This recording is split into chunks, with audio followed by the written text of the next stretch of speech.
Yeah. You could tell him I said it. Leave your bitch alone. You know, they do that. They do that. And don't be a black man that's willing to hold your nuts and tell jokes while holding your nuts. You're gonna have problems. Yeah. But guess what? Thank God I also had some real ones to tell me, man, don't worry about them. And who were those? Eddie Griffin, I give him shouts out forever. Eddie Griffin was like, nigga, they gonna be hating on you, and then they gonna love you. And then they gonna hate on you, and then they gonna love you. You hold Eddie Griffin, you was around him. Eddie Griffin. And you hold him in high regards, right?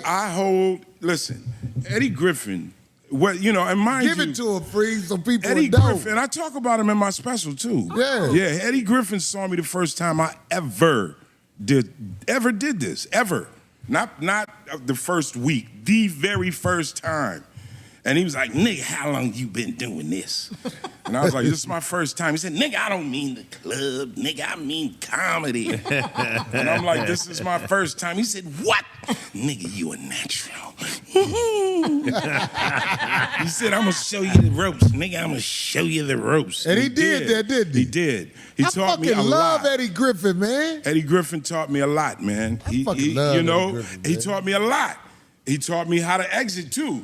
You understand? Because as an opening act, you hit a point where you're like, hey, wait a goddamn minute. I said that joke. Yes, nigga, but you the opening act and I'm the headliner. So you learn that shit too. That's part of the game. I keep it 100. Hell yeah. You gotta give up a little bit of jokes to get up in the system. Oh yeah? I guess. Because that's what happened with me. But no, I'll fight over my jokes. Fuck that. He taught me, man. That dude really, really showed me, like, look, nigga, when you see that light go on, you gotta go at least 10 more minutes.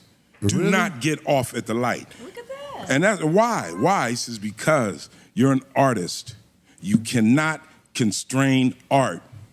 This is not a competition. This is an exhibition. Yeah. And I think that's been lost. A lot of these dudes out here really trying to make everything, it's a competition. I can steal more jokes than you. And that's not what this is, man. This is art. We have an art form. Stand-up comedy is a craft. You have to work this. You have to learn this. Yeah. It's not something you could watch. It's not something you could read about. It's not something you could listen. The only way to learn this craft is straight up in front of a live audience. Back and forth. It's a craft. And you have to understand it's art. It's your opinion. How's your opinion wrong? Everyone has an opinion. Yeah, but you have to be able to express that. And the rule is they gotta laugh. That's the only rule. I don't want to hear nothing else. Oh, you can't say this. Man, get the fuck out. Did they laugh? All right then, miss me with that. Well put. Well put, brother. So, Freez. yeah, my special, throwingapples.com. My shit is real, from the heart. I promise you.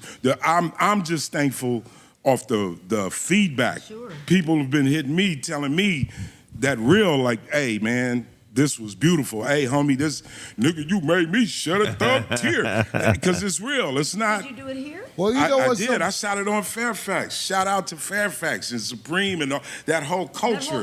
That whole little culture. That's, I grew up in here. This is my home. And I feel good about it too because you grew up around here, right? I grew up right here in Altadena. I'm in Pasadena. Altadena, this is my home. Dena Love all day. The park over there, man, I bust this barbershop. It used to be a barbershop. Yeah. That's where I started comedy. This was M&M's. This used to be M&M's. I didn't come here when I was in New York at that time. Right.